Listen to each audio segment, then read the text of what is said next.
Olá, eu sou a Cristina Grêmio, colunista da Gazeta do Povo, defensora da liberdade de expressão, do respeito à Constituição, defensora da democracia e por isso venho mais uma vez aqui denunciar mais um episódio de censura. É incrível, né? Quem denuncia é acusado de atacar a democracia, de ser antidemocrático. Mas e quem censura é o quê? Quem desrespeita a Constituição, quem não respeita a liberdade de expressão dos brasileiros garantida pela Constituição.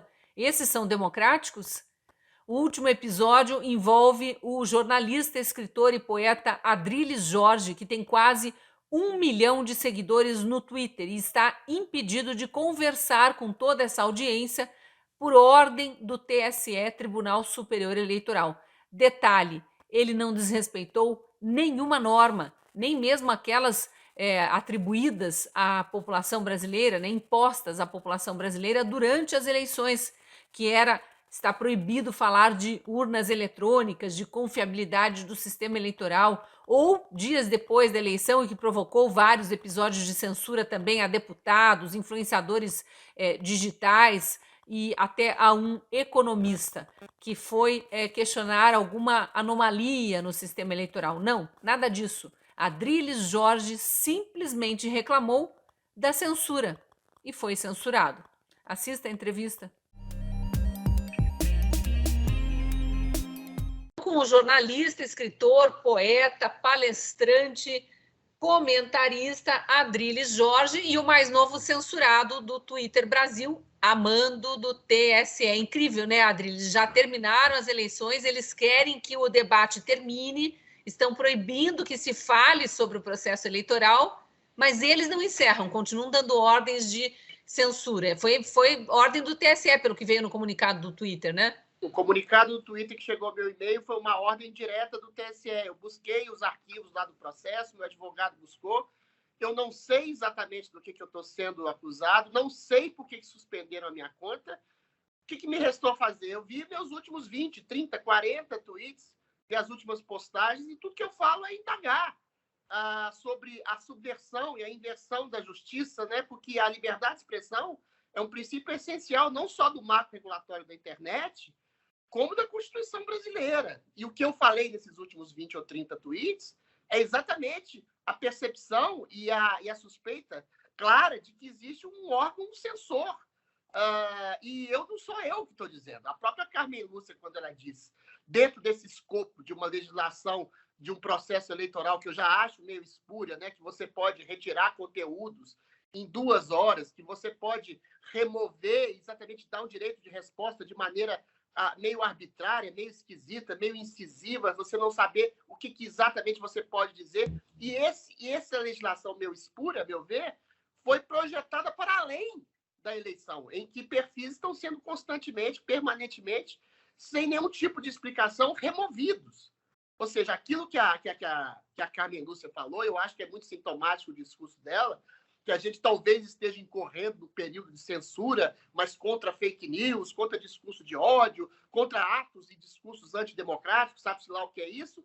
Isso tudo é válido, até o dia 30. Ou seja, esse tipo de princípio antidemocrático em defesa da democracia, supostamente em defesa da democracia, supostamente em defesa de uma liberdade responsável, sabe-se lá o que é isso, está sendo feito contra a democracia, contra a liberdade de expressão. E num tipo de processo kafkiano, Cristina, que a gente não sabe do que a gente está sendo acusado. Igual o personagem do Kafka no processo. O Joseph K. acorda, ele está sendo acusado, ele está sendo perseguido, ele está sendo tolhido, ele está sendo massacrado, e ele não sabe exatamente pelo quê, de onde vem a acusação, pelo que ele é acusado. Então, o que sugere esse tipo de perseguição? Ele incide naquilo que você tem de mais precioso na sua liberdade de expressão e incide num tipo de autocensura, Cristina. Eu acho que esse período que a gente está vivendo é mais nefasto ainda do que o próprio período dos anos 60, 70, do auge da ditadura militar, porque ali havia uma censura clara, ostensiva. Você sabia a quem você poderia reportar, você sabia em quem você não poderia criticar, você sabia que havia uma censura concreta. Essa censura limpinha que há hoje, em nome de uma justiça ou democracia, ou de uma liberdade responsável, sabe-se lá o que é isso, você cria exatamente um sentimento horroroso de autocensura. Você começa a limitar aquilo que você pensa, aquilo que você diz, aquilo que você pode fazer, porque você não sabe a quem você pode desagradar e em que medida as pessoas podem tolher o seu trabalho, sobretudo o trabalho de um jornalista que vive de opinião, né? E exatamente, parece que eles estão tentando já moldar o pensamento, né? Porque no momento em que eles impõem uma censura fora de período eleitoral, eu quero que fique bem claro isso, porque é o Tribunal Superior Eleitoral regendo, avançando sobre a Constituição, decidindo o que as pessoas podem falar ou não. Nesse teu caso aqui, nem dizendo o que é, não dizem o que você não pode falar, o que eventualmente você falou e desagradou.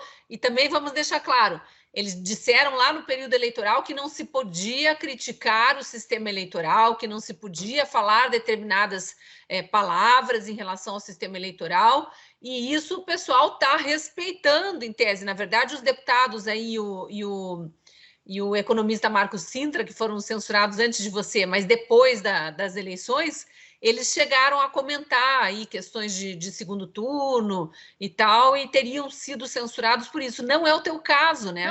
Não é o teu caso. É uma corte eleitoral avançando sobre a liberdade de expressão e aparentemente dando um recado: autocensure-se você, policie até o seu pensamento, até que o seu pensamento esteja ajustado ao que a gente quer que você pense e que você fale. Em primeiro lugar, eu acho absurdo você não poder desconfiar do sistema eleitoral ou de qualquer outra coisa. A desconfiança e a contestação são pilares da democracia, são pilares da liberdade de expressão. Se você não puder desconfiar ou contestar uma autoridade estabelecida, paga pelo seu dinheiro, paga pelos seus impostos, eleita pelo seu voto, que constitui uma parte do governo, uma parte dos três poderes, o judiciário, que julga exatamente as ações do executivo, que julga as ações do legislativo e que julga as ações dos indivíduos, você não poder contestar esse tipo de pessoa, você eventualmente está tolhido fundamentalmente na sua liberdade essencial.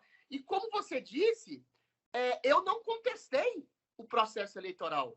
Eu não coloquei, no momento dos meus tweets, os arquivos da live do argentino lá, que levantou suspeitas sobre o processo eleitoral. Eu sequer insuflei as multidões a irem nas ruas pedir golpe ou deposição de um governo recém-eleito. Eu não falei nada disso. Até o escopo daquilo que eles, entre aspas, vêm censurando, vêm limitando, que é o princípio de desconfiança e contestação, eu não fiz. Eu acho que vale a pena a gente colocar. Nos meus tweets, Cristina, eu chego a ser irônico, eu falo assim, eu posso dizer que existe um clima de vigilância censora por parte da justiça do meu país? Será que se eu disser que há censura no Brasil, eu posso vir a ser censurado? Ou seja, e aí eu fui. É kafkiano, você é censurado por dizer que há censura no Brasil. Isso que eu queria falar, para você. Por dizer que há censura no Brasil, você é censurado. Ou seja, o cara está falando, não existe censura no Brasil. Você está sendo leviano, antidemocrático e atacando as instituições dizendo que é censura no Brasil. Aí o que essa autoridade diz e faz? Que censura. Seja, e aí os idiotas úteis, né? Que eu faço questão de usar essa expressão um pouco mais agressiva, mas os idiotas úteis que estão aplaudindo isso continuam com essa ladainha do ataque às instituições. Mas, ora bolas, que instituição que está sendo atacada quando é o próprio judiciário que está se corroendo por dentro? É o próprio judiciário que está desrespeitando a Constituição quando ignora que há um artigo da Constituição garantindo a liberdade de expressão do pensamento a todos os brasileiros, desde que não se escondam no anonimato. E aí a gente tem os sleeping giants da vida escondidos no anonimato, fazendo as aberrações todas, ninguém fala nada. Aplaudem também, né? A mesma turma que aplaude essa tirania da toga, essa arbitrariedade do Tribunal Eleitoral sobre a liberdade de expressão das pessoas, é a mesma que aplaude os que ficam no anonimato agredindo os outros, ameaçando os outros, e insuflando, né, espalhando ódio, promovendo campanhas de cancelamento. Mas eu estava te interrompendo aquela hora ali para te dizer que acho que vale a pena a gente se debruçar um pouco aqui sobre os teus últimos tweets, né? O Adriles me mandou o print aqui que ele conseguiu fazer na conta dele, depois de bloqueada. Não está mais acessível para nós, né? Se a gente entra na tua conta, a gente não encontra aquele recadinho padrão de conta retida por ordem da Justiça Eleitoral, enfim. Mas aqui, ó, os últimos 2 tweets, que acho que foram os do teu último dia que você tweetou, Sim. um deles está questionando o sumiço do Lula, que era um papo de internet ali, todo mundo questionando, porque afinal de contas, uma semana depois não tinha aparecido ainda. Sim. Apareceu agora, mas estava gerando muito boato. O outro estava questionando a própria mídia, exaltando vários fatos aí que deveriam ser a pauta, né? Exatamente. Então, é assim, uma crítica ao sumiço do Lula, uma crítica à mídia. No dia anterior, esse aqui acho que vale a pena a gente ler inteiro para você discorrer aqui. O Adrilles escreveu assim, ó: ministros do STF vão falar de democracia e liberdade nos Estados Unidos. A inversão da realidade é a marca do nosso tempo que inaugura a hipocrisia. Em nome de liberdade, prendem, silenciam, mas soltam suas vozes no exterior para dizerem: nós somos a democracia. O povo não entende disso. Então, aqui era uma crítica ao STF, não é nem ao TSE, que foi quem efetivamente te censurou. Tá certo que as cortes têm ali alguns integrantes que são das duas. É um puxadinho do STF, né? Então, mas aqui nesse tweet especificamente era uma crítica, enfim, era uma expressão do seu pensamento acerca dessa liberdade de ministros do STF irem para o exterior, dar palestras e falar sobre democracia e liberdade, enquanto eles deixam para trás um monte de brasileiros presos e censurados porque eles tolhem a liberdade e acham que isso é democracia. Então, realmente, é uma bizarrice, é uma hipocrisia, para dizer o mínimo, né? O teor desse tweet é a primeira vez que eu percebi esse tipo de inversão, de corrupção dos valores e dos conceitos e das palavras e dos princípios, que são pessoas que falam o tempo inteiro em democracia e liberdade, estão tolhendo a liberdade e a democracia. 2 anos atrás, no primeiro 7 de setembro, que houve uma manifestação gigantesca a favor, não do Bolsonaro, mas de liberdade de trabalho, de expressão, de ir e vir, liberdade de consciência. Eu lembro que os juízes, em parceria com a Rede Globo, com a grande mídia, diziam que as pessoas, aos milhões, às dezenas de milhões nas ruas protestando e clamando por uma justiça que fosse efetivamente justa e por mais liberdade, eram golpistas. Estavam ameaçando a democracia. E aí um dos ministros, que eu não lembro mais qual dizia assim: não, essas pessoas estão golpeando as instituições, essas pessoas estão sendo antidemocráticas nesses atos antidemocráticos. Vamos lembrar, Adrilles, teve jornalista preso, né? Teve jornalista preso nesse episódio. Uma coisa, Cristina, olha só a subversão da coisa. Um juiz que vê milhões, dezenas de milhões nas ruas clamando por mais liberdade, ele diz o seguinte: vocês, povo, são antidemocráticos. Vocês, povo, criticando um ministro do Supremo, são antidemocráticos. Como se não pudesse criticar uma autoridade estabelecida. Eu, autoridade constituída, eu sou a democracia. Olha só a subversão. Um cara que se coloca no lugar da população, numa democracia representativa, quando ele vê o povo o criticando, ele diz: a democracia sou eu. E aí a gente vai, tece o fio, novelo. São pessoas sendo censuradas, pessoas sendo presas, pessoas sendo desmonetizadas, tendo que recorrer ao exílio, como o Alan dos Santos, porque são perseguidas por uma justiça que fala em democracia e liberdade. Quando você as critica, o que é o processo legítimo da democracia, criticar uma autoridade estabelecida, a pessoa é taxada de antidemocrática. A pessoa é taxada de fazer discurso de ódio quando ela está simplesmente indignada. A pessoa é taxada de fake news quando emite uma opinião que não se coaduna à opinião vigente de uma autoridade estabelecida. Ou seja, isso é a mais perversa das ditaduras. Que você traveste sobre o manto da democracia, que você fala em democracia responsável, liberdade responsável, para poder tolher, perseguir, censurar qualquer um que se coloque contra essa autoridade.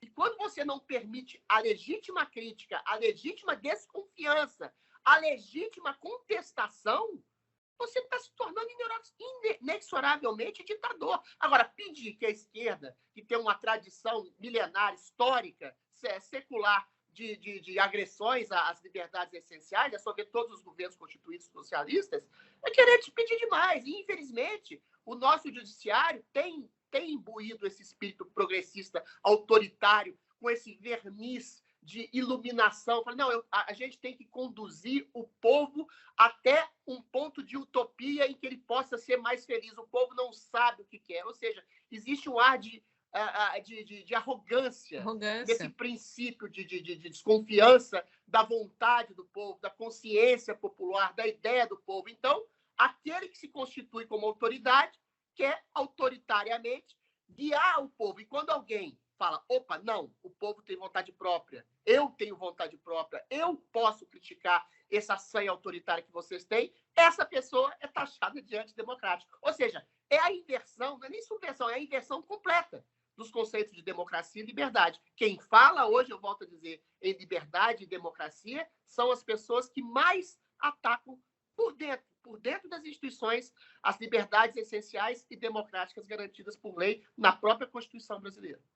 Duas observações em cima do que você fez. Primeiro, foi muito bom você lembrar do 7 de setembro de 2021, né? A gente estava ali no meio da pandemia, com liberdade de ir e vir, liberdade de trabalhar, um monte de liberdades tolhidas, né?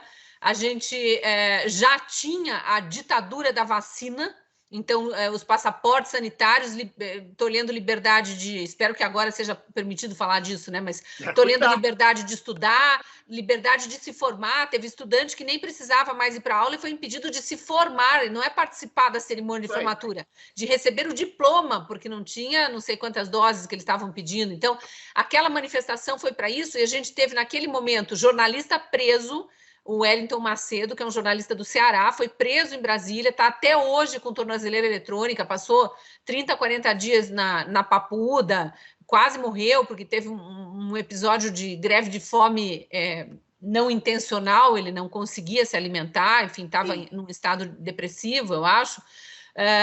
A gente teve o episódio do exílio do Alan dos Santos, que é anterior a isso até. Nesse mesmo momento das organizações do 7 de setembro, o Wellington dos Santos ele foi preso porque ele convocou seus seguidores a irem à manifestação. Apenas isso, usando o nome Marcha da Família Cristã por Liberdade, porque é uma marcha que ele ajuda a promover em Brasília.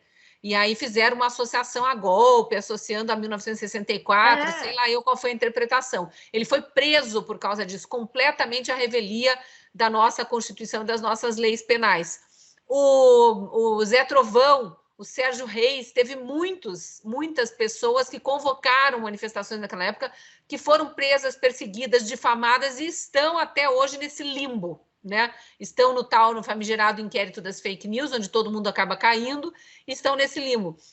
E a outra observação que eu acho importante, quando você fala do judiciário progressista, lembrar que esse judiciário eminentemente progressista, ele foi formado em governos ditos progressistas, né? Governos de esquerda, do PT, que foram aqueles governos que saquearam o Brasil, provocaram a maior recessão da história e que, infelizmente, receberam o aval da população agora para voltar à cena do crime, usando as palavras do vice do Lula, Geraldo Alckmin, lá em 2018, na campanha. E teve um dos tweets aqui, 2 dias atrás, em que você, de alguma forma, está criticando todo esse aparelhamento, que você fala assim, mídia, educação e justiça no Brasil são hoje centros doutrinadores que impõem ao povo seus ideais sem possibilidade de contestação, sob pena de censura ou mesmo prisão. Vivemos a ditadura perfeitamente perversa, que se traveste de democracia aparelhada por instituições inatacáveis.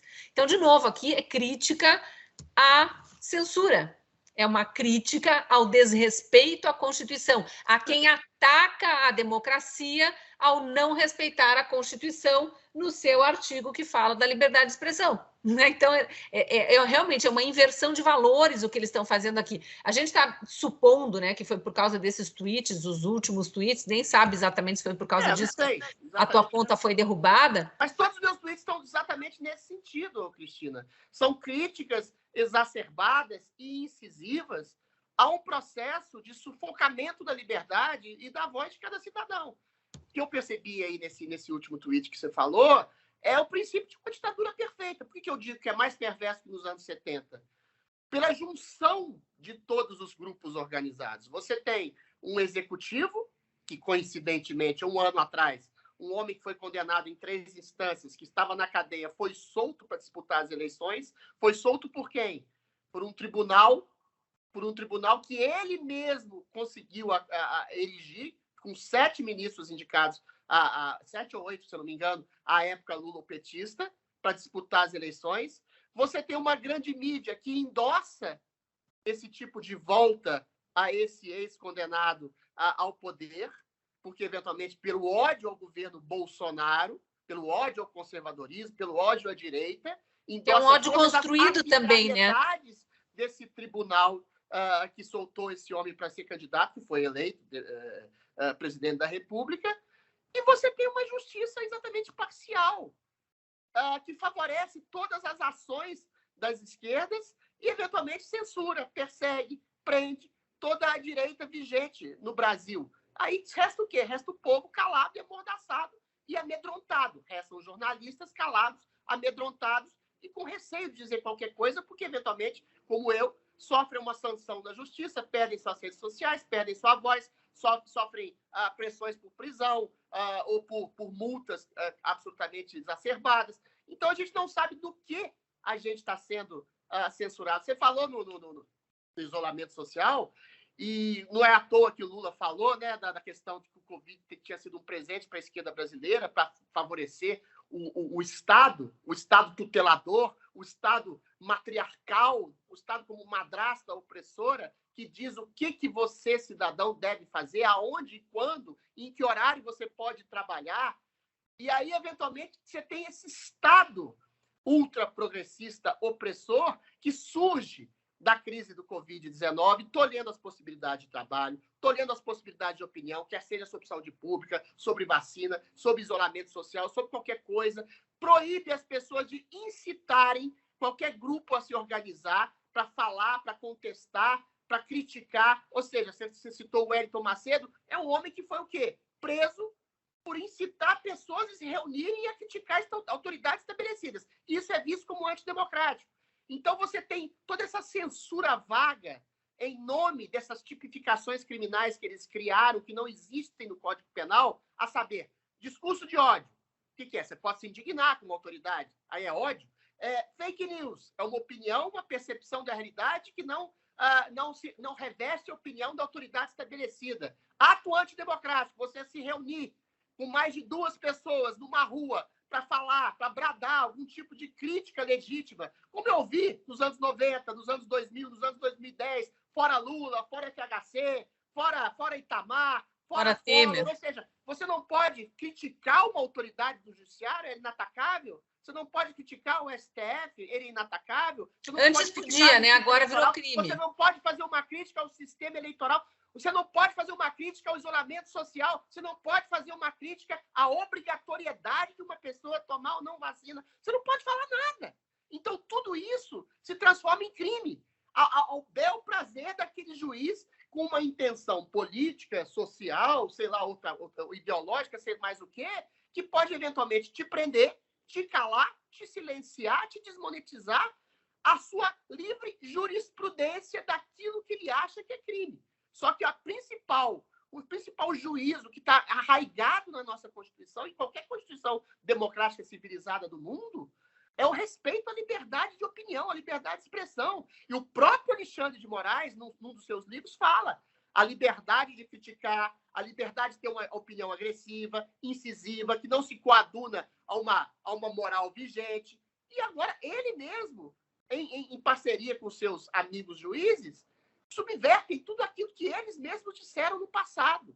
Ou seja, todos eles, né? Crime. Tá cheio de... vira crime, contestação vira crime, deboche vira crime, ironia vira crime, qualquer tipo de livro. Tá cheio de vídeo na internet, flagrante perpétuo na definição deles, porque adoram, né, adjetivar e taxar, colocar uns nomes bonitinhos aí, agora é desordem informacional, né, o crime de conclusão. As notícias divulgadas são verdadeiras, mas levam a uma desordem. As conclusões são errôneas, ou seja, a conclusão tem que ser igual a do ministro que eventualmente está observando a sua opinião. Ou seja, mas tá cheio, o que eu queria dizer é que está cheio de flagrante perpétuo de todos eles aí na internet, inclusive dos que agora vão nos governar, né, que estão se colocando aí como salvadores da pátria, e eles dizendo exatamente o que nós estamos dizendo, mas num passado recente.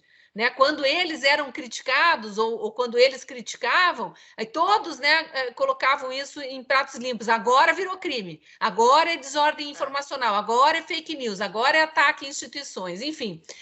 quais são as saídas aqui? Você, obviamente, já acionou teu advogado, tem que tentar conseguir, porque também eles impedem o acesso à justiça, né? O Pois direito é. de defesa, não permitem que o advogado descubra o que está sendo colocado de acusação contra seu cliente.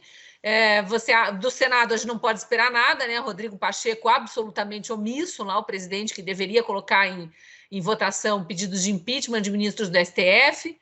Você acha que com virada do ano, mudança de Congresso Nacional, com alguns novos senadores e deputados chegando, pode haver algum fio de esperança ali, uma nova eleição para a presidência da Câmara e do Senado, ou Lula vai voltar à cena do crime com toda a carga, já cooptando todo mundo? A gente não pode, eu acho que o caminho, primeiro, pela coisa pragmática da coisa, eu acho que a gente elegeu uma maioria de um Congresso, quer dizer, não dá para dizer que é uma maioria conservadora, mas é uma maioria de direita. Sobretudo no Senado, a gente pode nutrir algum tipo, veja bem, algum tipo de esperança, porque há um clima de indignação com atitudes arbitrárias, particularmente do Alexandre de Moraes, e de boa parte do STF, com seu silêncio obsequioso em relação a esses arbítrios, né? Ou seja, e esse tipo de arbítrio, eu acho que a gente, pragmaticamente falando de novo, ele pode se voltar e tem se voltado contra os próprios legisladores, contra deputados, contra senadores. Ou seja, não é só o povo que está sendo tolhido. A gente teve eu, teve o Nicolas, teve uma série de deputados, a Carla Zambelli, sendo com Sim. contas retidas. Ou seja, e eles têm a imunidade parlamentar, eles têm, por ofício, por profissão, falar e eles não podem ser acusados por aquilo que eles falam, ou seja, está na própria Constituição, que está sendo solapada o tempo inteiro por uma jurisprudência da opressão, do cerceamento do discurso. Então, eu acho que, nesse sentido, nem só para preservar a liberdade de expressão de um país, mas para preservar a própria liberdade deles enquanto parlamentares, eu acho que a gente pode prever, não digo uma reação muito impositiva, mas algum tipo e algum esboço de oposição e reação, não necessariamente ao governo Lula, mas um esboço de reação ao judiciário que está atropelando os outros dois poderes o tempo inteiro. E assim, é paulatino, é progressivo, e as pessoas vão deixando. Você disse também do Pacheco. O Pacheco é totalmente leniente em relação aos desmandos e autoritarismo do STF, do TSE. Não há um esboço de reação. Talvez com esses novos parlamentares a gente tenha algum tipo de esboço de reação mais incisiva e mais efetiva. Agora, a principal esperança, que eu creio, é na vigilância do povo. A gente teve uma maturidade, a duras penas, da população que percebe, ainda que de maneira atabalhoada, meio turva, por isso que as pessoas estão nas portas dos quartéis, não pedindo golpe, não pedindo deposição de um governo eleito, mas pedindo algum tipo de ajuda. Se você não percebe das próprias instituições, se você não percebe da própria mídia que deveria investigar e trazer à tona a realidade, tem deturpado e manifestado um total desprezo à perseguição de um judiciário. Se você não percebe o judiciário, que deveria agir em prol de uma verdadeira justiça, para usar uma tautologia, que deveria agir com uma justiça, inclusive eleitoral, dando o devido tempo a cada candidato, não cerceando não impondo um candidato que foi condenado à população, para que a população fosse, mais uma vez, sobretudo a população mais ingênua do Nordeste, enganada. Ou seja, a população percebe que existe algo de muito deturpado, de muito errado, e ela não tem a quem recorrer. Então, é por isso que ela vai nas portas de quartéis. Talvez ela fosse mais indicado em, sei lá, as portas de grandes emissoras de televisão, as portas do próprio Congresso, que é quem eventualmente limita eventuais abusos do judiciário. Ou seja, e é por isso que essa população não tem uma liderança. É engraçado que o Alexandre de Moraes fala: nós vamos prender as lideranças desses movimentos golpistas. Não tem. Talvez seja por isso que ele esteja recorrendo a censurar a mim, ao Nicolas, a Carla Zambelli, a outros deputados e influenciadores, porque eles percebem em nós algum tipo de influência nefasta na população que quer simplesmente mais justiça, mais liberdade e mais democracia. Só que eles não sabem a quem recorrer, porque a própria justiça, no entender da população, está sendo corrompida por uma deturpação, uma deformação moral dos princípios que eles até ontem defenderam. Olha, o Olavo de Carvalho falava, eu lembro direitinho dele falando assim: o discurso pode ser belo, mas cuidado, alguém pode se esconder nesse discurso. E não é à toa que a gente vê, como você bem disse, Cristina, que esses mesmos valores que a gente defende de liberdade de expressão, liberdade de contestação, liberdade de desconfiança, desse diálogo atabalhoado que configura uma verdadeira democracia, está sendo agora solapado por aqueles mesmos que fizeram discursos belíssimos, como o seu, como o meu, como de outros influenciadores, de poetas, de escritores, de legisladores, que eventualmente defendem a essência da liberdade, liberdade, inclusive, de você ser autoenganado. O engano faz parte do avanço de uma compreensão da realidade. Mas eles não. Eles têm a certeza absoluta, e uma certeza absoluta imposta, goela abaixo, não só de influenciadores, de jornalistas, de deputados, de legisladores, de autoridades, mas uma certeza absoluta imposta goela abaixo de uma população que se vê tolhida e se vê chamada de golpista. Ou seja, é um discurso que é completamente dissonante de uma ação autoritária. É a democracia sendo exercida, entre aspas, por uma autoridade autoritária. É a liberdade sendo castrada por quem falava até ontem em liberdade de desconfiança e de contestação. A gente vê um processo totalmente invertido da corrupção das palavras, dos conceitos, e essa corrupção das palavras, dos conceitos, incide exatamente numa opressão nunca antes vista na história do país. Então, a minha esperança, para completar, é pelo povo que percebe de maneira orgânica, sem liderança, sem ser coagido, sem ser comandado por ninguém, a imensa injustiça que a gente está sofrendo das autoridades que deviam zelar pela justiça, democracia e liberdade desse país. E só para encerrar aqui, eu acho que vale ler o artigo 1º da Constituição Brasileira de 1988, que está em vigor, quer eles queiram ou não, quer eles sejam antidemocráticos ou não. Artigo 1º, a República Federativa do Brasil, formada pela União Indissolúvel de Estados e Municípios e Distrito Federal, constitui-se em Estado democrático de direito e tem como fundamentos soberania, cidadania, a dignidade da pessoa humana, os valores sociais do trabalho e da livre iniciativa e o pluralismo político. Parágrafo único do artigo 1º. Todo o poder emana do povo que o exerce por meio de representantes eleitos ou diretamente nos termos desta Constituição. Então, imprensa militante dizendo que povo na rua é antidemocrático e está atacando a instituição, está se colocando ela própria como antidemocrática e como atacando a Constituição, porque a Constituição diz no parágrafo único do artigo 1º que todo o poder emana do povo que o exerce por meio de representantes eleitos ou diretamente. Esse povo na rua está diretamente dizendo: nós, o povo de onde emana todo o poder, não estamos satisfeitos com essa falta de liberdade, a falta de transparência, o desrespeito ao que há de mais sagrado, que é o meu voto e que é o meu direito de ir e vir e de falar o que eu penso. E aí tem o artigo 5º também, que fala, a gente já citou aqui, da liberdade de expressão. Liberdade é livre a expressão do pensamento e a manifestação. Então, parem de dizer que é ataque antidemocrático e que é antidemocrático quem está na rua exercendo o seu direito de manifestação e de livre expressão. E vamos ver como é que as redes sociais reagem também, porque elas estão sendo vítimas. Muitas vezes elas foram tiranas aí com seus algoritmos, seus checadores, muito entre aspas, né, suas agências de picaretagem que ficam perseguindo pessoas também sem que nem porquê. Mas elas, nesse momento, estão sendo vítimas de ordens tiranas que determinam que determinados usuários precisam ser calados e banidos a troco de nada. As redes sociais configuraram o maior avanço, a maior revolução, eu acho, da liberdade de expressão. Primeiro, porque elas deram voz pela primeira vez ao homem comum, ao homem que pode falar por si mesmo, que ele não precisa ser adestrado por um intelectual, por um professor, por um artista ou por um jornalista, por qualquer coisa.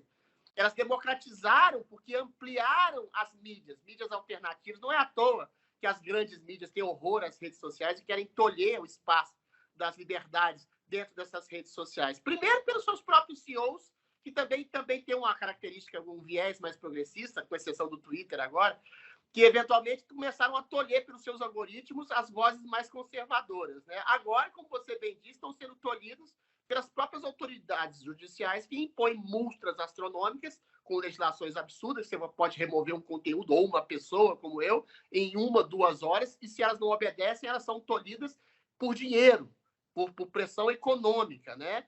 E aí, eventualmente, a gente tem que recorrer a quem? Ao povo na rua. A coisa mais pré-histórica, a coisa mais orgânica, a coisa mais primitiva, é o povo clamando na rua. E aí, eventualmente, vem uma autoridade, vem uma mídia opressiva e diz: o povo na rua não tem o direito de expressar um golpe, o desejo de um golpe. Não, o povo está expressando uma vontade de justiça. A percepção de golpe é exatamente numa mídia progressista que impede, ou mesmo no judiciário que impede a pessoa de se organizar, de manifestar seu pensamento, ainda que, como dizia Alexandre de Moraes, seja um pensamento incisivo ou agressivo ou contra a maioria, que não é o caso, né? A maioria do povo está absolutamente indignada com o que está acontecendo. Eu completo meu raciocínio, Cristina, dizendo o seguinte: a democracia representativa, ela existe exatamente para representar a consciência e os anseios de uma população.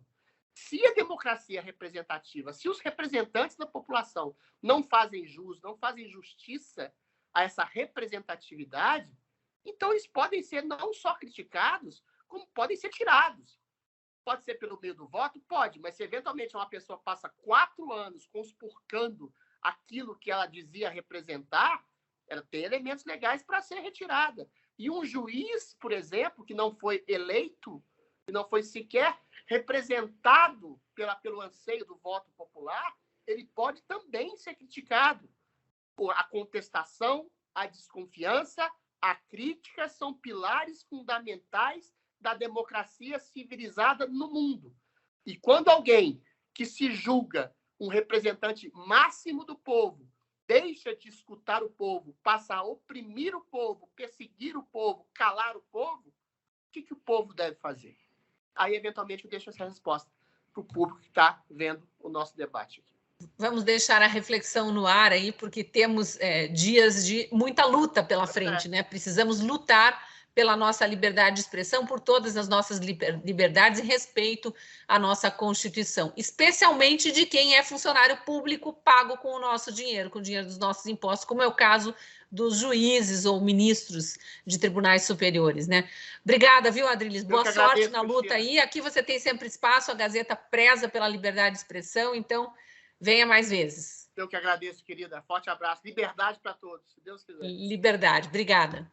Agradeço também a você que assistiu a entrevista até o fim e te peço, apesar do tema difícil, que você curta. Assim, o algoritmo do YouTube entende que o conteúdo é valioso e dispara a notificação para mais gente. Te peço também que você compartilhe justamente para que outras pessoas recebam essas informações e entendam o risco a que estamos sendo submetidos, o risco de tolherem a nossa liberdade mais básica, que é a liberdade de expressão. Não podemos nos calar.